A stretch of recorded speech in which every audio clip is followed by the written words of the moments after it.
Maths और English का तो हम आपको बता दिए हैं कि कैसे प्रैक्टिस करना है और कैसे इंप्रूव करना है, ठीक है। अब वोकैब का बहुत जन को दिक्कत आता है कि वोकैब जो है वो कहाँ से करें। देखिए, वोकैब जो है वो प्रीवियस ईयर इनफ है। प्रीवियस ईयर जब तक आपका कंप्लीट ना हो तब तक आपको किसी भी और सोर्स को नहीं लेना है अपने प्रिपरेशन में, ठीक है। तो प्रीवियस ईयर के लिए या तो आप ब्लैक बुक यूज़ कर लो, या फिर नीतू मैम की जो बुक है प्लिंथ टू पैरामाउंट, उसके पीछे जो सिनोनिम्स, एंटोनिम्स और वन वर्ड्स और इडियम्स जो दे रखे हैं वो बहुत ही ज़्यादा इंपॉर्टेंट और बहुत ज़्यादा बेसिक वोकैब है, ठीक है। तो उसको सबसे पहले करना है और उसके बाद जो है आपको ब्लैक बुक पर शिफ्ट होना है ना। ब्लैक बुक में भी आपको क्या करना है कि जो इडियम्स एंड फ्रेजेस हैं और जो वन वर्ड सब्स्टिट्यूशंस हैं इनको सबसे पहले करना है, क्योंकि देखो सिनोनिम्स और एंटोनिम्स का जो रेंज है वो बहुत ही ज़्यादा है, ठीक है। और एग्जाम में 2 से 3 सवाल आ रहे हैं, तो अगर आप डेली के डेली एक एक डेढ़ डेढ़ घंटे अगर उस पर दोगे तो फिर आपका कॉम्प्रिहेंशन पार्ट वीक रह जाएगा, आपका बाकी का सेक्शन वीक रह जाएगा, ठीक है। तो उस चीज़ पर ज़्यादा टाइम नहीं देना है जहाँ पे आपको आउटपुट आपके इनपुट से कम हो, ठीक है। तो और वन वर्ड इडियम्स में क्या है कि वो बहुत ही लिमिटेड है, ठीक है, बहुत ही लिमिटेड है, 1000 के आसपास है। आप 20-20 करके डेली भी करोगे तो एक आने वाले समय में आपका बहुत अच्छे से कंप्लीट हो जाएगा, ठीक है, और उसको ज़्यादा बार आप रिवाइज भी कर पाओगे। तो सबसे पहले आपको नीतू मैम की जो बुक है प्लिंथ टू पैरामाउंट, उससे वन वर्ड्स इडियम्स इसको कंप्लीट करना है, और उसके बाद एसएससी में जितने भी वन वर्ड्स इडियम्स ये आए हुए हैं ब्लैक बुक से आपको कवर करना है। ये हो गया वोकैब का। दूसरा जो डाउट है कि बहुत जन को मॉक्स में स्कोर जो है वो इम्प्रूव नहीं होता है, ठीक है। देखिए, मेरा जो पहला मॉक था उसमें मेरे को लगभग वही 101 नंबर आए थे, ठीक है। हालांकि मतलब मेरी जीएस बहुत ही वीक थी, ठीक है, अभी भी है, लेकिन जीएस में जैसे मेरे सीजल मेंस में 35 नंबर आए हैं आउट ऑफ 75। ये बहुत ही अच्छा स्कोर नहीं है, लेकिन जैसी जीएस आई थी उस हिसाब से बहुत खराब भी स्कोर नहीं है, एक एवरेज स्कोर है, ठीक है। तो हमको जीएस में बहुत अच्छा सोच के भी नहीं चलना है कि बहुत अच्छा स्कोर करेंगे, और बहुत कम भी नहीं करना है, एक एवरेज स्कोर करना है, ताकि जो मिस्टेक्स हमारे बाकी के 3 सेक्शंस में हो उसको हम कंपेंसेट करने जीएस स्कोर से, ठीक है। तो मैंने जीएस में 13 क्वेश्चन ही बस अटेम्प्ट किए थे 25 में से, जिसमें से मेरे बस एक सवाल गलत हुआ था और 12 सही हुए थे, तो मेरे 35 मार्क्स आए थे, ठीक है। तो जीएस के बारे में बाद में कुछ बताएंगे। सबसे पहले हम बताते हैं मॉक में जो स्कोर नहीं बढ़ता है उसके बारे में। देखिए, मॉक में स्कोर नहीं बढ़ने का बहुत सारा फ्रिक्वेंट रीजन है। बहुत सारे यूट्यूब में जो भैया लोग हैं, बहुत जो टीचर्स लोग हैं, वो बता चुके हैं कि मॉक्स में स्कोर क्यों नहीं बढ़ता, कि आपके सिलेबस कंप्लीट नहीं है, आपको कंसेप्ट्स अच्छे से याद नहीं है, आपकी कैलकुलेशन स्पीड जो है वो बहुत ही कम है, ठीक है, और बहुत सारे रीजंस हो सकते हैं। देखिए, हम क्या बताना चाहते हैं कि ये तो आपको पता है कि आप ये तो जो हम चीज़ अभी बताए ये आपको यूट्यूब में बहुत सारी जगह से पता चल चुका है, लेकिन हम जो ये बताना चाह रहे हैं कि ये मॉक के स्कोर से आपको कोई लेना देना नहीं है, बिल्कुल भी, ठीक है। आप प्रैक्टिकली आपको ये बात बताओ कि अगर आपके मॉक में 200 में 180 अगर आ रहे हैं तो क्या आपको जॉब मिलेगी?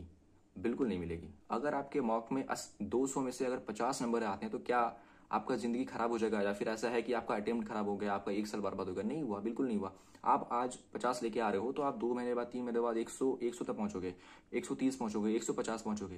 देखो, मैटर ये करता है कि आप एग्जाम वाले दिन कैसे परफॉर्म करते हो, ठीक है, ये मैटर करता है। इसलिए मॉक को मैं बहुत ही ज्यादा इस पे जोर देकर बोलूंगा कि मॉक को आपको हमेशा एक सीखने के लिए यूज करना है, कि आप उसे क्या सीख रहे हो, अपनी गलतियों को पकड़ना है, ठीक है। आपने जो मिस्टेक्स करी हैं, आपने अगर 4 + 2 8 लिख दिया है, तो आपको उसको ध्यान में रखना है कि अगली बार से जब भी मैं कैलकुलेट करूंगा तो उसको मेरा कंसंट्रेशन फुल होना चाहिए वहां पे, ठीक है। अगर आपने क्वेश्चन को गलत पढ़ लिया है तो आपको उसको माइंड में रखना है कि अगला मॉक जब भी मैं दूंगा तो क्वेश्चन को धीरे पढ़ूंगा और एक बार में समझूंगा, ठीक है। तो ये चीज होता है मॉक का पर्पस। मॉक का पर्पस आपको ये दिखाना नहीं कि आपका कितना स्कोर है। आप देखिए, स्कोर कभी भी आपके पोटेंशियल को डिटरमाइन नहीं कर सकता।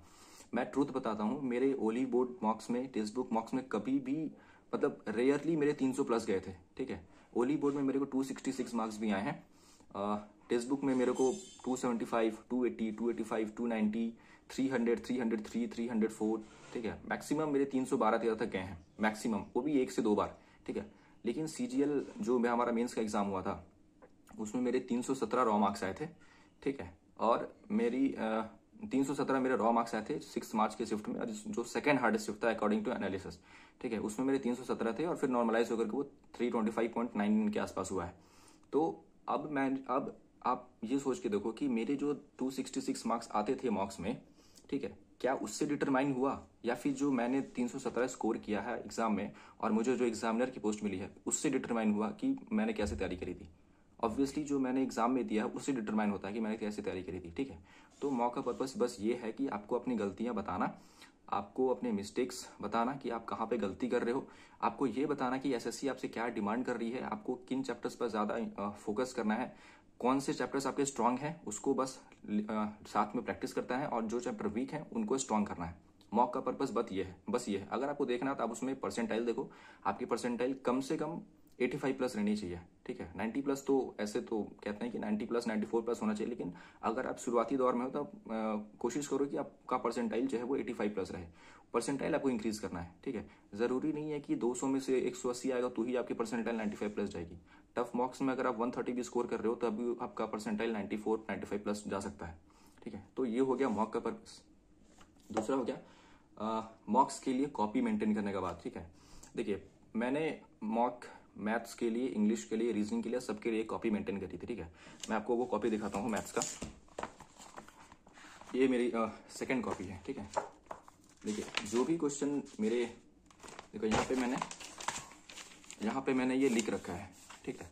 Mock test important question notes, ठीक है। तो इसमें मैं क्या करता था, जैसे मान लो कोई भी मैंने मॉक दिया, उसमें कोई भी सवाल मेरे से नहीं बना, या फिर जो सवाल मैं जानता था मेरे से नहीं हुआ, फिर कुछ नया सीखने को मेरा उस मॉक से, तो मैं इस तरीके से उनको नोट करता था। ये क्वेश्चन नोट किया, उनके सॉल्यूशन लिखे, जो कंसेप्ट है जो मैंने नया सीखा उसको यहाँ पे नोट कर लिया, ठीक है।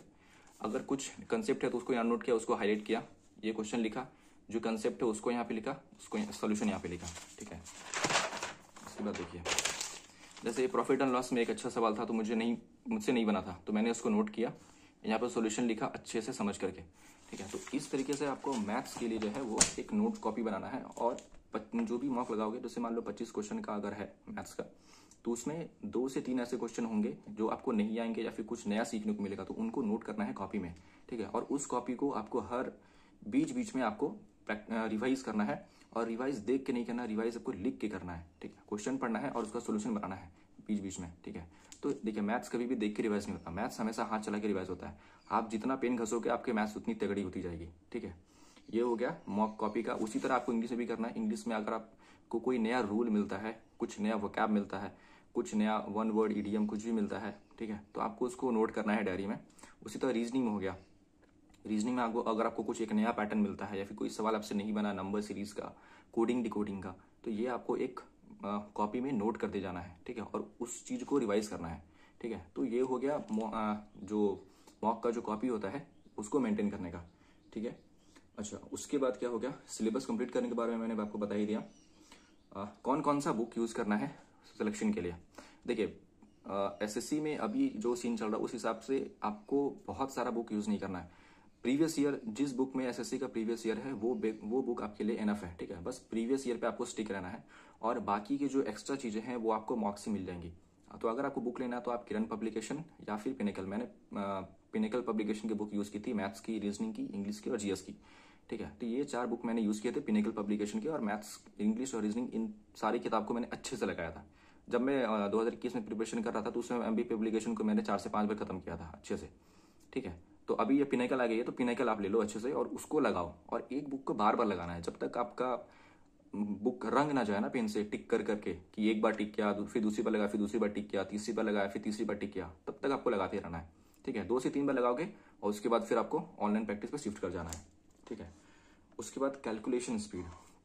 देखिए कैलकुलेशन स्पीड क्या है कि कभी कभी क्या होता है कि कुछ सवाल ऐसे होते हैं जो बहुत ही इजी होती हैं, बेसिक फॉर्मूला पे बेस्ड होता है, ठीक है। जैसे कि मान लो कभी भी आपसे एग्जाम में पूछ दिया कि एक स्फेयर का रेडियस दे दिया है, आपको उसका वॉल्यूम निकालना है, तो किसी को भी लगेगा कि यार नॉर्मल सा फॉर्मूला में पुट करेंगे तो ये निकल जाएगा, लेकिन उसका डेटा अगर ऐसा दे देगा जो बहुत ही ज़्यादा कॉम्प्लिकेटेड है, जिसको आपको लिखना पड़ेगा पूरा अच्छे से, जो टाइम टेकिंग है, तो वहाँ पे आपको कैलकुलेशन बचाती है, ठीक है।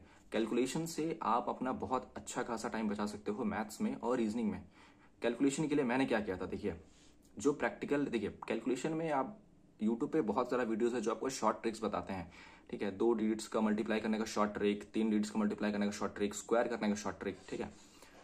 लेकिन हमको क्या फील होता है, हम क्या फेस किए हैं कि जब आप एग्जाम हॉल में होते हो, जब आप प्रेशर में होते हो, जब आपके सामने वो घड़ी चल रही होती है, वो टाइमर चल रहा होता है, तो सारा शॉर्ट ट्रिक जो है वो धारा का धारा रहता है। आपके काम आती है वो क्लास 1 2 वाली जो बेसिक कैलकुलेशन है, जो हम लोग ऊपर नीचे ऐड करते थे लिख करके, ऊपर नीचे 3 डिजिट्स के नंबर को लिख करके मल्टीप्लाई करते थे, एक एक नंबर, फिर नीचे काट के फिर एक लाइन, फिर दो काट के तीसरा लाइन, ऐसे करके जो करते हैं ना बेसिक, वो काम देती है। ठीक है, तो कैलकुलेशन में मैंने क्या किया था, 1 से लेकर के 50 तक स्क्वायर, ठीक है, 1 से लेकर 50 तक स्क्वायर, 1 से लेकर के 30 तक क्यूब, उसके बाद 15 से 20 ट्रिपलेट्स, कुछ परसेंटेज के वैल्यूज़। ठीक है, और एक चीज़ कि सर्किल का जो रेडियस होता है, उनके अलग अलग रेडियस के वैल्यूज पर क्या उसका सर्कमफ्रेंस होता है और क्या उसका एरिया होता है, ये चीज़ बहुत ज़्यादा काम देता है। ठीक है, देखिए हम बताते हैं कैसे। अब जैसे मान लो कंपाउंड इंटरेस्ट में कभी कभी क्या होता है कि रेट ऐसा दे देता है जैसे कि रेट के हिसाब से हमें प्रिंसिपल मानना है, प्रिंसिपल हमें लेना है। ठीक है, अब रेट मान लो कि अगर आपको 23 का क्यूब करना है, ठीक है, तो अब मान लो अगर 30 से क्यूब करना है ना, तो आप अगर आपको नहीं पता है 30 का क्यूब, तो आप वहाँ पे 23 को 2 बार मल्टीप्लाई करोगे, स्क्वायर करोगे, फिर इसको 23 से मल्टीप्लाई करोगे। ठीक है, लेकिन अगर आपको डायरेक्ट पता है ना कि 23 का क्यूब 12167 होता है, तो आप फटाक से वहाँ पे डेटा पुट कर दोगे। तो जो बच्चा कैलकुलेट कर रहा है उससे आपने कम से कम 8 से 9 सेकंड बचा लिया वहाँ पे। ठीक, उसी तरह क्या है कि अगर मान लो कोई भी क्वेश्चन में आता है कि एक सर्किल है जिसका रेडियस जो है वो 28 है, ठीक है, तो उसका एरिया क्या होगा, या फिर उसका किसी सर्किल का एरिया इतना तो उसका रेडियस क्या होगा, तो आप क्या करोगे कि पाई आर स्क्वायर करके आप एरिया निकालोगे 28 का होल स्क्वायर करके। ठीक है, लेकिन अगर आपको पता है कि डायरेक्ट अगर रेडियस 28 होने पे एरिया जो है वो इतना होता है, तो आप वहाँ पे डायरेक्ट ही पुट कर दोगे। देखो मैं आपको अपना कैलकुलेशन वाला शीट दिखाता हूँ।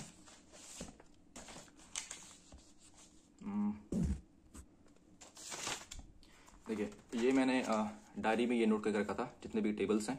ठीक है, ये टेबल्स मैं रिवाइज करता था पहले। उसके बाद जो सबसे इंपॉर्टेंट है, देखिए ये 1 से लेकर के 50 तक मैंने स्क्वायर लिख रखे थे, 1 से लेकर के 30 तक मैंने क्यूब लिख रखे थे। ठीक है, ये इंपॉर्टेंट ट्रिपलेट्स, ये जितने भी ट्रिपलेट्स हैं, ठीक है, जो ज़्यादातर एग्जाम में आते हैं ये वही हैं। ठीक है, उसके बाद ये कुछ परसेंटेज वैल्यूज़, और ये वाली कि रेडियस, सर्किल का रेडियस 7 है तो उसका सर्कमफ्रेंस का डायरेक्ट वैल्यू 44 होगा, एरिया 154 होगा, तो ये चीज़। ठीक है, तो ये चीज़ आपको क्या करना है कि एक डायरी में या फिर एक A4 साइज पेपर में आपको लिख करके रख लेना अपने पास। अब कैलकुलेशन करना कैसे है, देखिए सबसे पहले आपका जो दिन का शुरुआत होगा, अगर आप मॉर्निंग में स्टार्ट कर रहे हो तो सबसे पहले दिन की शुरुआत आपके कैलकुलेशन से होगी। ठीक है, अब कैलकुलेशन करना है सबको बताता है, लेकिन हमको बताते हैं कि कैलकुलेशन कैसे इंप्रूव करना है। सबसे पहले क्या करना है कि आपको पहले दिन क्या करना है कि 1 से लेकर के 20 तक स्क्वायर जो आपने लिख रखा है उससे याद करना है और फिर उसको लिखना है। 1 से लेकर 10 तक क्यूब जो आपने लिख रखा है उसको याद करना है, उसको लिखना है। ठीक है, उसके बाद जो ट्रिपलेट्स हैं, ट्रिपलेट्स को याद करना है, उसको लिखना है। जो सर्कमफ्रेंस सर्किल वाला डेटा है उसको लिखना है, परसेंटेज वाले उसको लिखना है कॉपी में। ये चीज़ आपका डेली चलेगा, डेली मतलब डेली, जब तक आपका सिलेक्शन नहीं हो जाता है तब तक। ठीक है, पहले दिन अगर आप 20 याद करोगे तो हो सकता है अगले दिन आपको 20 के 20 याद ना रहें, आप भूल जाओ, तो फिर से वहाँ से देखना है, फिर इसको लिखना है। ठीक है, खुद से, मतलब आप पढ़ने बैठोगे तो आपका काम क्या रहेगा कि एक कॉपी लोगे, उसमें 1 से लेकर के 20 तक लिखोगे, फिर जब 20 तक याद हो जाएगा तो फिर उसको 30 तक, फिर आगे के 10 याद करोगे आप, फिर 30 तक हो जाएगा, फिर आगे के 10 और याद करोगे। इससे करते करते 1 से लेकर 50 तक आपको स्क्वायर याद करना है। इसी तरह करते करते 1 से लेकर 30 तक आपको क्यूब याद करने हैं, ट्रिपलेट्स आपको याद करने हैं और परसेंटेज वैल्यूज याद करनी है। ठीक है, और जब आपका आने वाले समय में जब आपका सारा कुछ कवर हो जाएगा तो उसके बाद क्या करना है कि डेली का डेली आपको 1 से 50 तक स्क्वायर लिखना है, 1 से 30 तक क्यूब लिखना है, 15-20 ट्रिपलेट्स लिखने हैं, सर्किल सर्कमफ्रेंस और एरिया वाले वैल्यूज लिखनी है, परसेंटेज की वैल्यूज लिखनी है। ये डेली आपको करना है। तो लिखते लिखते लिखते लिखते जाना, आपका 1 महीना में 1.5 महीने में आपका ये सारा चीज़ आपके दिमाग में पूरा फिट हो जाएगा। ठीक है, अब इसके बाद इसका डायरेक्ट यूज़ आपको एग्जाम में तब पता चलेगा जब वो क्वेश्चन आपके सामने आएगा। ठीक है, आप CGL 21 का मेंस का जो एग्ज़ाम हुआ था, ठीक है, 29 जनवरी को, आप उस पेपर को उठा के देखना। उस पेपर में आपको 4 से 5 ऐसे सवाल मिलेंगे जहां पे डायरेक्टली आप इस डेटा का यूज़ कर सकोगे कि सर्किल का रेडियस इतना है तो डायरेक्टली हम एरिया ये लिख करके सॉल्व कर सकते हैं। ये सवाल, ये 4 से 5 क्वेश्चन ना मेरा कम से कम 1.5 से 2 मिनट मेरा सेव हो गया था इसमें, बहुत ज़्यादा। ठीक है, तो ये हो गया कैलकुलेशन कैसे करना है। उसके बाद क्या करना है कि जो एडिशन हो गया, ठीक है, एडिशन जो हो गया उसको डेली ऐड करना है खुद से, लाइक 5-6 एडिशन लिख लिया आपने, 2-2 डिजिट के, 3-3 डिजिट के। उसके बाद क्या करना है कि उनको ऐड करना है फटाफट एक एक करके। ठीक है, आप अगर मेंटली कर सकते हो तो मेंटली करो, नहीं तो आप नंबर्स को जितनी ज़्यादा बार ऐड कर सकते हो उतना स्पीड में ऐड करो। ठीक है, ये प्रैक्टिस करते करते करते करते आपका हो जाएगा। और मल्टीप्लिकेशन में क्या करना है कि आपको कोई भी ट्रिक यूज़ नहीं करना है, बिल्कुल। ठीक है, कोई भी ट्रिक आपको यूज़ नहीं करना है, आपको वो बच्चों वाली कंसेप्ट, बच्चों वाली जो मेथड है उस पर जाना है। और उसमें आपका हाथ इतना फास्ट होना चाहिए कि जो बच्चा ट्रिक लगा रहा है आप उससे पहले कर दो, ठीक है। मेरा प्रैक्टिस करते करते तो 3 डिजिट्स का जो मल्टीप्लाई होता है वो भी इतना फास्ट हो चुका है ना कि जो बच्चा अगर ट्रिक यूज कर रहा है तोड़ करके, मैं उससे जल्दी वो नंबर्स को अपने लिख सकता हूँ फटाफट, ठीक है। मतलब माइंड में कैलकुलेट किया, जो रिमेनिंग है उसको माइंड में ऐड किया, जो आगे क्या है उसको ऐड किया, ये लिख करके डायरेक्ट आंसर लिखना। तो इस तरीके से कैलकुलेशन इंप्रूव होगा। एक दिन में नहीं होगा, 1.5 से 2 महीने लगेंगे, लेकिन अगर ये चीज़ आप कंसिस्टेंटली करते जाओगे तो आपको कैलकुलेशन में कोई बीट नहीं कर सकता है। ये हो गया कैलकुलेशन का बात, ठीक। उसके बाद क्या है, हाँ, बहुत बच्चों को क्वेरीज आती हैं कि मॉक देते समय जब हम बनाते हैं क्वेश्चंस, तो मॉक के समय नहीं बनता है, ठीक है, लेकिन जब हम एनालिसिस करते हैं तो सारे सवाल बन जाते हैं। इसका मतलब ये है कि आपको कंसेप्ट तो आता है, लेकिन टाइम प्रेशर में अगर आप उसको हैंडल नहीं कर पा रहे हो, ठीक है, तो इसका एक ही उपाय है कि आप ज़्यादा से ज़्यादा ऑनलाइन मॉक्स दो। देखो, जब तक आप अपने आप को उस प्रेशर में नहीं ढालोगे ना, तब तक आप उस प्रेशर को बियर नहीं कर पाओगे, ठीक है। आप बुक से प्रैक्टिस करोगे तो बुक से प्रैक्टिस करने के समय आपको क्या होता है कि कोई भी टाउन बाउंडेशन नहीं होता है, लेकिन जब आप ऑनलाइन मॉक देते हो तो आपको पता चल रहा होता है कि 20 मिनट में ये मॉक मेरा खत्म हो जाएगा, तो 20 मिनट में मुझे ज़्यादा से ज़्यादा स्कोर करना है, ठीक है। तो ये चीज़ जो है ये खत्म होगा तभी जब आप ज़्यादा से ज़्यादा ऑनलाइन मॉक लगाओगे। उसके लिए आप सेक्शनल टेस्ट लगाओ, मैथ्स के, रीजनिंग के, इंग्लिश के भी सेक्शनल टेस्ट लगाओ, ठीक है। और अभी तो जैसे टेक्स्ट बुक में प्रीवियस ईयर का सेक्शनल टेस्ट आया है 700 प्लस उसमें मॉक्स हैं, तो आप उसको डेली 4 से 5 करके लगाओ। आप देखना, आप 15 से 20 से 1 महीने बाद आपका जो स्पीड है ना वो ड्रास्टिकली इंप्रूव हो जाएगा, ठीक है। तो एनालिसिस में नहीं बन रहा है, इसका मतलब ये है कि आप मॉक में हड़बड़ा जा रहे हो, गलती कर दे रहे हो, ठीक है। तो ये चीज़ तभी इंप्रूव होगा जब आप ज़्यादा ज़्यादा मॉक लगाओगे, ठीक है। शुरुआत में हो सकता है कि आपसे 25 में से 15 क्वेश्चन बने, लेकिन 1 महीने बाद जब आप कंटिन्यूसली इसको प्रोसेस में रखोगे ना तो आपके 25 में से 20 बनने लगेंगे, फिर 22 बनने लगेंगे, क्योंकि आपको पता होगा कि आपका एक तो आप कैलकुलेशन पे काम कर रहे होगे, दूसरा आपका कंसेप्ट जो है वो बार बार एक ही क्वेश्चंस को बना बना के आपका कंसेप्ट जो है वो और स्ट्रांग हो जाएगा। आपके दिमाग में तुरंत फिट हो रखा होगा कि हाँ, ये क्वेश्चन आने से मुझे क्या अप्रोच लगानी है। तीसरा, आप क्वेश्चन को स्किप करना सीख जाओगे, ठीक है। 25 क्वेश्चन से आप पहले राउंड में 15 से 20 वो क्वेश्चन कर चुके होगे कम समय में, जो आप एकदम ईजी हैं, जो आपसे एकदम ईजिली बन जाएंगे, और बाकी क्वेश्चंस जो बचे हुए हैं वो बाकी के समय में आप उसको निपटा दोगे। तो ये हो गया स्पीड बढ़ाने का, ठीक है। उसके बाद है सिली मिस्टेक्स को कैसे अवॉइड करें। देखिए, सिली मिस्टेक्स अवॉइड करने का मैंने एक तरीका जो अपनाया था वो था सिली मिस्टेक्स को नोट करना। अब जैसे मैथ्स में मेरी क्या सिली मिस्टेक होती थी कि क्वेश्चन में मुझे रेशियो A/B पूछा है, लेकिन मैं क्वेश्चन को फ्लो में पढ़ा, स्पीड में पढ़ा और B/A टिक कर दिया। उसके बाद क्या होता था कि मुझे कोई भी डेटा दे रखा है, लेकिन उससे पूछ लिया कि इस डेटा का 1/2 क्या होगा या फिर इस डेटा का 1/3 क्या होगा, तो मैं क्या किया कि डेटा निकाला, डेटा मुझे ऑप्शन देखा, मैंने उसे टिक कर दिया। इंग्लिश में क्या होता है, सिनोनिम्स मुझे पूछा है, ठीक है, मेरा सिनोनिम्स पूछा है, मैंने वर्ड पढ़ा, वर्ड का मीनिंग देखा, जैसे ही उसका मीनिंग मैंने ऑप्शंस में देखा उसे टिक कर दिया। अब ये नहीं देखा कि मुझे सिनोनिम पूछा है कि एंटोनिम पूछा है, ठीक है। ये होता है। क्लोज टेस्ट में क्या गलती होती है कि हम सारे ऑप्शंस को नहीं पढ़ते हैं। अगर एक ऑप्शन हमको लगता है कि ये थोड़ा सा फिट बैठ रहा था, हम उसको टिक करके निकल जाते हैं, हम सारे ऑप्शंस को मैच नहीं करते हैं। तो ये जो जितना भी सिली मिस्टेक्स है आपका, इसको आपको क्या करना है कि डायरी में नोट करना है। किस तरीके से नोट करना है, जैसे मान लो आपने सिनोनिम की जगह एंटोनिम मार्क कर दिया, तो आप अपनी लैंग्वेज में पूरा लिखो कि सिनोनिम की जगह एंटोनिम हम टिक कर दिए, ठीक है। ये जब आप लिखोगे ना तो ये आपके माइंड में चला जाएगा, ये आपको अगले मॉक में ये रिमाइंड करवाएगा, ठीक है। तो जब भी आप वर्ड देखोगे, अगला वर्ड कभी भी मॉक में, तो आपको माइंड में आएगा कि यार पिछले मॉक में मैंने सिनोनिम की जगह एंटोनिम मार्क कर दिया था। तो आप उस समय क्या करोगे कि आप क्वेश्चन को पढ़ोगे, आप क्वेश्चन में पढ़ के ये देखोगे कि क्या हमसे पूछ रखा है। अब वहां पे क्या होगा कि वो सिली का मिस्टेक आपका इंप्रूव हो गया। अब आपने मैथ्स में अगर रेशियो को रेसिप्रोकल मार्क कर दिया था, तो कभी भी अगर रेशियो पूछेगा तो आपके दिमाग को वो जो आपने लिख रखा था डायरी में, वो आपको रिमाइंड करवाएगा कि एक मॉक में मैंने ये गलती करी थी कि मैंने रेशियो को उल्टा लिख दिया था, ठीक है। तो वो चीज़ आपको धीरे धीरे धीरे धीरे करके जब आप लिखना चालू करोगे ना मिस्टेक्स को अपने, जब आप उसको मिस्टेक्स को पढ़ना चालू करोगे हर एक मॉक के पहले, तो वो चीज़ आपको अब जो भी वो मिस्टेक रिपीट होने वाली होगी तो आपको वो दिमाग में आ जाएगा कि मैंने ये मिस्टेक करी थी। तो आप वहाँ पे 2 सेकंड का पॉज लो और क्वेश्चन को पढ़ो ध्यान से कि क्या पूछ रखा है, उसके बाद टिक करो, ठीक है। एक और चीज़ कि बहुत बच्चे सोचते हैं कि मॉक में स्पीड बढ़ाने का तरीका ये होता है कि क्वेश्चन को जल्दी पढ़ें, जल्दी से सॉल्व करें। ऐसा नहीं होता है, इसका उल्टा होता है।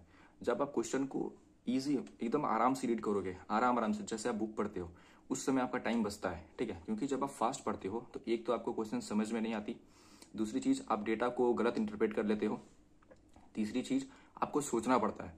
लेकिन जब आप आराम से पढ़ते हो ना, तो आप डेटा से ही पढ़ते हो, क्वेश्चंस आपको एक बार में समझ में आता है और आपको अप्रोच पढ़ते पढ़ते ही आपके दिमाग में फिट हो जाता है। तो इससे क्या होता है कि आपका जो समय है वो बहुत ज़्यादा बच जाता है, आपके सिली मिस्टेक्स कम हो जाते हैं, आपको बार बार क्वेश्चन पढ़ने के ऊपर नहीं आना पड़ता है कि फिर से क्वेश्चन पढ़ रहे हैं क्या पूछा, फिर से क्वेश्चन पढ़ रहे हैं क्या पूछा, ये चीज़ नहीं करना होता। तो मॉक कभी भी आप लगाओ ना, तो फास्ट रीड बिल्कुल भी नहीं करना है, चाहे वो मैथ्स का हो, चाहे रीजनिंग का हो, चाहे इंग्लिश का हो, ठीक है। किसी भी सेक्शन में फास्ट रीडिंग नहीं करना है, स्लो रीडिंग करना है, आराम से पढ़ना है, आराम से करना है। आराम से आप एक मॉक को करके देखो, आपको देखना कि आपका इंप्रूवमेंट पक्का 2 से 3 क्वेश्चन का ज़्यादा होगा उसमें, ठीक है। तो ये हो गया मॉक्स को कैसे अप्रोच करना है, किससे कैसे लगाना है। उसके बाद हाँ, मॉक के मार्क्स के बारे में तो हम बोल ही दिए हैं कि बहुत जन को लगता है कि मॉक में इतने कम नंबर आ रहे हैं, 110 नंबर आ रहे हैं, 120 नंबर आ रहे हैं, कैसे इंप्रूव करें। देखिए, हम आपको ऑलरेडी बता चुके हैं कि आपको अगर सिलेक्शन लेना है तो आपको एसएससी का प्रीवियस ईयर अपनी मुट्ठी में करना पड़ेगा, बिल्कुल अच्छे से, ठीक है। आप अगर देखिए, जो बच्चे अच्छे लेवल पर हैं वो लोग ऑलरेडी प्रीवियस ईयर को 3 से 4 से 5 बार कर चुके हैं। अगर आप एक बार करके ये एक्सपेक्ट कर रहे हो कि आपका इंप्रूवमेंट नहीं हो रहा, तो फिर कैसे होगा फिर, ठीक है। तो आप ये मान के चलो कि आप जितना ज़्यादा पेन घसोगे, जितना ज़्यादा प्रैक्टिस करोगे, जितना ज़्यादा मॉक दोगे, उतना ज़्यादा आपको इंप्रूवमेंट आते जाएगा, ठीक है। मॉक में स्कोर कैसे इंप्रूव होता है ये भी मैंने आपको बता दिया था कि मॉक के स्कोर से तो बिल्कुल भी घबराना नहीं है। आपको बस क्या करना है कि जो चैप्टर आपसे नहीं बने हैं, जो टॉपिक्स आपके वीक हैं, उनको आपको इंप्रूव करते हुए चलना है, ठीक है। उनको आपको डेली सीखना। जैसे मान लो कि आपने मॉक दिया, आपके नंबर सीरीज गलत हो गए, कोडिंग डिकोडिंग गलत हो गया, तो आपको पता चला कि भाई मेरा सीरीज जो है वो वीक है, मुझे कोडिंग डिकोडिंग में दिक्कत आती है। तो आप क्या करोगे, पिनेकल या फिर किरण की बुक उठाओगे, उसमें से डेली 50 सवाल लगाओगे, ठीक है। तो ये होता है मेरा मॉक का पर्पस, आपको बताना कि आप कहाँ पे गलती कर रहे हो, कहाँ पे आप लैग कर रहे हो, आप उसको इम्प्रूव करो। ये होता है मॉक का पर्पस, ठीक है। ओके, मैथ्स और इंग्लिश के लिए तो बता दिए हैं। रीजनिंग के लिए हम थोड़ा सा बता देते हैं। देखिए, रीजनिंग में मैथ्स और इंग्लिश जैसा नहीं है, ठीक है। रीजनिंग करना है, बिल्कुल करना है, क्योंकि उसका भी वेटेज अब मेंस में 90 मार्क्स का हो चुका है। लेकिन रीजनिंग करने का ना एक अलग तरीका मैंने ये देखा है कि ठीक है, रीजनिंग में जैसे मैथ्स में क्या होता है कि 25 के 25 सवाल के आपको कंसेप्ट आना चाहिए। इंग्लिश में क्या होता है कि इंग्लिश में जितने भी सवाल हैं उस सब मतलब सारे के बारे में आपको नॉलेज होना चाहिए, तब आप उसको कर पाओगे। लेकिन रीजनिंग में कुछ क्वेश्चन ऐसे होते हैं ना जो आपने कभी नहीं भी किया हुआ, तो भी आप अपने कॉमन सेंस से कर लोगे। अब जैसे वाटर इमेज हो गया, फिगर कटिंग हो गया, ठीक है, पेपर कटिंग हो गया और इम्बेडेड फिगर हो गया। तो ये सारी ऐसी चीजें हैं जो एक नॉर्मल 6 से 10 क्लास के बच्चों को दोगे ना, तो भी वो देख के कर देगा। तो कुछ क्वेश्चन ऐसे होते हैं रीजनिंग में जो आपको फ्री के मार्क्स देते हैं। अब उन चैप्टर्स पे आते हैं जो आपको दिक्कत है, जैसे कोडिंग डिकोडिंग हो गया, फिगर नंबर सीरीज हो गया, ठीक है। नंबर सीरीज के बाद आपका जो लेटर सीरीज होता है, या फिर जो इतने भी सीरीज वाले नंबर्स हैं, या फिर जो मैट्रिक्स वाले जो सीरीज होते हैं, जो दिक्कत करते हैं कि क्या पैटर्न है, पता नहीं चल रहा है कैसे बन रहा है, कभी मल्टीप्लाई करके 2 ऐड कर दिया, कभी मल्टीप्लाई करके कुछ ऐड कर दिया। देखिए, इसको इंप्रूव करने का एक ही तरीका है, वो है ज़्यादा से ज़्यादा प्रैक्टिस, ठीक है। इतनी प्रैक्टिस आपको करनी है ना। और प्रैक्टिस अब हेल्प कैसे करता है, आप ये देखो। जब आप प्रैक्टिस नहीं कर रहे होते हो तो आपका माइंड जो है वो इतने नॉलेज तक सीमित होता है, ठीक है। आप बस सोच सकते हो कि यार क्या ऐड करके क्या माइनस करें, क्या माइनस करके क्या ऐड करें। लेकिन जब आप प्रैक्टिस करते हो ना, जब आप तरह तरह के अप्रोचेस देखते हो बुक में, ठीक है, तो आपका जो ये सोचने का जो दरिया है वो आपका बढ़ जाता है इतना, ठीक है। तो ये चीज़ होती है प्रैक्टिस से। जैसे मान लो कि आप कोडिंग डिकोडिंग के अगर डेली के 50 सवाल लगा रहे हो, तो 50 सवाल में आपको 50 तरह के अप्रोच मिलेंगे वहां पे, कि हर क्वेश्चन को किस किस तरीके से अप्रोच पता चल रहा है। आप वहां पे मल्टीप्लाई से उठ करके अब आप स्क्वायर करके कुछ ऐड करना जानोगे कि भाई स्क्वायर करके भी कुछ ऐड कर सकते हैं, क्यूब करके भी कुछ ऐड कर सकते हैं, ठीक है, स्क्वायर करके कुछ माइनस कर सकते हैं, इन दोनों नंबर्स को मल्टीप्लाई करके बीच वाला नंबर ऐड कर सकते हैं, इन दोनों का डिफरेंस में कुछ मल्टीप्लाई करेंगे तो थर्ड नंबर आ सकता है। तो ये जो अप्रोच है ना, ये जो अलग अलग अप्रोच है सीखने का, जानने का कि हाँ ये हम ट्राई कर सकते हैं, तो ये जब आप ट्राई करोगे क्वेश्चन में ना, तो एक न एक अप्रोच आपका लड़ जाता है, ठीक है। अब जैसे मान लो कि अगर आपको 5 अप्रोच ही पता है, और अगर अप्रोच क्वेश्चन में अगर कोई दूसरा अप्रोच, तो आप उस 5 अप्रोच में ही घूमते रह जाओगे कि यार बन नहीं रहा है। लेकिन जब आप ज्यादा से ज्यादा क्वेश्चन प्रैक्टिस करोगे तो आपको 5 की जगह 50 अप्रोच पता होंगे। तो आप क्या करोगे कि फटाफट आप उस क्वेश्चन में 50 अप्रोच को लगाना ट्राई करोगे, ठीक है। और एसएससी के कोडिंग कोडिंग में मैंने देखा है कि बहुत सारा कि एक लिमिटेड नंबर ऑफ टाइम्स तक जो वो अप्रोच जो है, वो जो तरीका है वो है, ठीक है। जैसे कि बहुत सारा क्रॉस कोडिंग होता है, आमने सामने कोडिंग होता है, ठीक है, मिडिल कोडिंग होता है, फिर अपोजिट लेटर्स होता है, असेंडिंग ऑर्डर करके अरेंज करना, फिर डिसेंडिंग ऑर्डर करके अरेंज करना, प्लस फिर एक फिक्स नंबर में एडिशन होता है, लाइक +2 या फिर एक असेंडिंग ऑर्डर में अरेंज होता है। तो ये सारा जो अप्रोच जो हमको बता रहे हैं, ये हमको प्रैक्टिस से हुआ है कि प्रैक्टिस करते करते मुझे पता चला है कि भाई इस तरीके से हम सोच सकते हैं, ठीक है। तो रीजनिंग को, ये सारे टॉपिक्स को अगर इंप्रूव करना है तो आपको बस यही करना है कि पिनेकल का बुक उठाओ, पिनेकल या फिर किरण किसी भी प्रीवियस का बुक उठाओ, उसमें से जो जो चैप्टर आपको दिक्कत कर रहे हैं उनका क्वेश्चन आप डेली 40 से 50 करना शुरू कर दो, ठीक है। जब एक बार पूरा खत्म हो जाए, उसमें भी क्या करना है कि जैसे मैंने मैथ्स में बताया था कि जो सवाल आपको इजी बन जाए, जैसे कि आप मान लो कि 4 दे रखा है, 3 दे रखा है और 343 दे रखा है, तो आपको सीधा दिखेगा कि भाई 4 और 3 को ऐड करने पे 7 हो रहा है और 7 का क्यूब दे रखा है 343। तो ये आपको क्या होगा कि अगली बार भी आपका बन जाएगा। लेकिन जो क्वेश्चन टिपिकल है, जो आपसे नहीं बन रहा है, उसको आपको मार्क करना है और फिर सेकंड टाइम में क्या करना है कि उन क्वेश्चन को बनाना है वापस से, फिर खत्म हो जाए, फिर थर्ड टाइम आना, फिर बनाना है और मॉक्स में आपको इसको अप्लाई करना है। जितने भी आप अप्रोच सीखोगे उसको आपको अप्लाई करके देखना है कि क्या जो हम ये अप्रोच सीखे थे वहां पे क्या ये अप्लाई हो रहा है। तो ऐसा 95% केस में ऐसा होगा कि आपने जो जो अप्रोच सीखा है वो एग्जाम में बैठ जाएगा, ठीक है। तो ये होता है रीजनिंग का, ठीक है। जीएस के लिए देखिए, to be very honest, GS मेरा ऑलवेज से वीक रहा है, ठीक है। तो जीएस के लिए हम ऐसा कुछ नहीं बताना चाहते कि हम कुछ गलत बता दें और आप उसको फॉलो करो और आपको इंप्रूवमेंट ना मिले, ठीक है। तो जीएस के लिए हम आपको ये बोलना चाहेंगे कि जैसे हम जब अपने प्रिपरेशन फेज में थे तो हम टेलीग्राम पर एक ग्रुप ज्वाइन किए थे, द पंडिट्स करके, ठीक है। अभी वो काफी बड़ा हमारा वो ग्रुप हो चुका है। तो उसका एक हमारा जो भैया है, जो ओनर है नब सोम भैया, वो एक चैनल भी यूट्यूब पे है हमारा ग्रुप का। उसमें क्या है ना कि उसमें जीएस जो एक एवरेज जो कहते हैं ना कि एक जीएस का जो बेसिक चीज है, कि बेसिक चीज तो आपको करके ही जाना है, क्योंकि एसएससी में अब जो जीएस आ रही है बहुत ही ज्यादा मतलब अजीब सी आ रही है, मतलब कहीं से भी कुछ भी वो लोग दे देते हैं, ठीक है। हम लोग पढ़ के कुछ और जाते हैं लेकिन आप कुछ और जाता है। तो इसीलिए देखिए, इसमें बुद्धिमानी इसी में है कि जो बेसिक चीज है, जो सबको ही पढ़ रहा है, एटलीस्ट हम वहां से नंबर ना कमाएं, ठीक है, हम वहां से नंबर ना लूज करें। तो इसके लिए आप उस वीडियो को देखिए, ठीक है। उस वीडियो में क्या है कि भैया ने जितने, क्योंकि उनका कॉन्टैक्ट बहुत ज्यादा है लड़कों से जो जीएस में टॉपर रह चुके हैं, ठीक है, जो जीएस में टॉपर रह चुके हैं उनसे भी उनका अच्छा खासा कॉन्टैक्ट है। तो उनको अच्छा से एक नॉलेज है कि जीएस में क्या सही करना, क्या है गलत करना, ठीक है। तो उन्होंने क्या किया है कि उस वीडियो में उन्होंने वो टॉपिक्स उन्होंने डाल दिए हैं जो एक हर बच्चे को करके जाना चाहिए ताकि वो एक एवरेज स्कोर कर सके, ठीक है। जीएस में कभी भी एक्सपेक्टेशन नहीं रखना है कि मैं 50 में से 30 लेके आऊंगा या फिर 35 लेके आऊंगा, ठीक है, क्योंकि जीएस बहुत ही मतलब ऐसा सब्जेक्ट है कि वो कभी भी आपको सेटिस्फाई नहीं कर सकता है, ठीक है। तो आप उस वीडियो को देखेंगे, आप उस वीडियो से आपको ये सीखने को मिलेगा कि जीएस में हमको एटलीस्ट क्या पढ़ के जाना है, कौन कौन से टॉपिक्स इंपॉर्टेंट है जो पढ़ के जाना है, ठीक है। अब आपको पता है कि हिस्ट्री आ रहा है लेकिन आप हिस्ट्री में वर्ल्ड हिस्ट्री पढ़े जा रहे हो, ठीक है। आपको लग रहा है कि यार इतना हिस्ट्री पढ़ लिया लेकिन अब वर्ल्ड हिस्ट्री में इससे क्वेश्चन आया ही नहीं, तो फिर वो उस मेहनत का फायदा बेकार हो गया ना, ठीक है। तो आपको कोशिश करना है कि वो स्टैंडर्ड चीज पढ़ के जाओ जहां से एसएससी क्वेश्चन पूछ सकती है, जहां से आने के चांसेस है, या फिर सब बच्चों ने पढ़ के रखा है, क्योंकि देखो आपको लीड वहां लेना है जहां पे जो क्वेश्चन बच्चों को नहीं आते हैं। जो सबको आता है वो तो आपको सही करना ही है, जो सबको आ रहा है अगर आप वो भी गलत कर दोगे तो फिर तो आप पीछे पीछे हो जाओगे, ठीक है। तो ये जीएस के लिए तो मैं बोलूंगा कि आप इस वीडियो को देखो, आपको वीडियो को देखने के बाद आपको एक आइडिया लगेगा कि हाँ किस तरीके से करना है, ठीक है। तो ये हो गया जीएस का।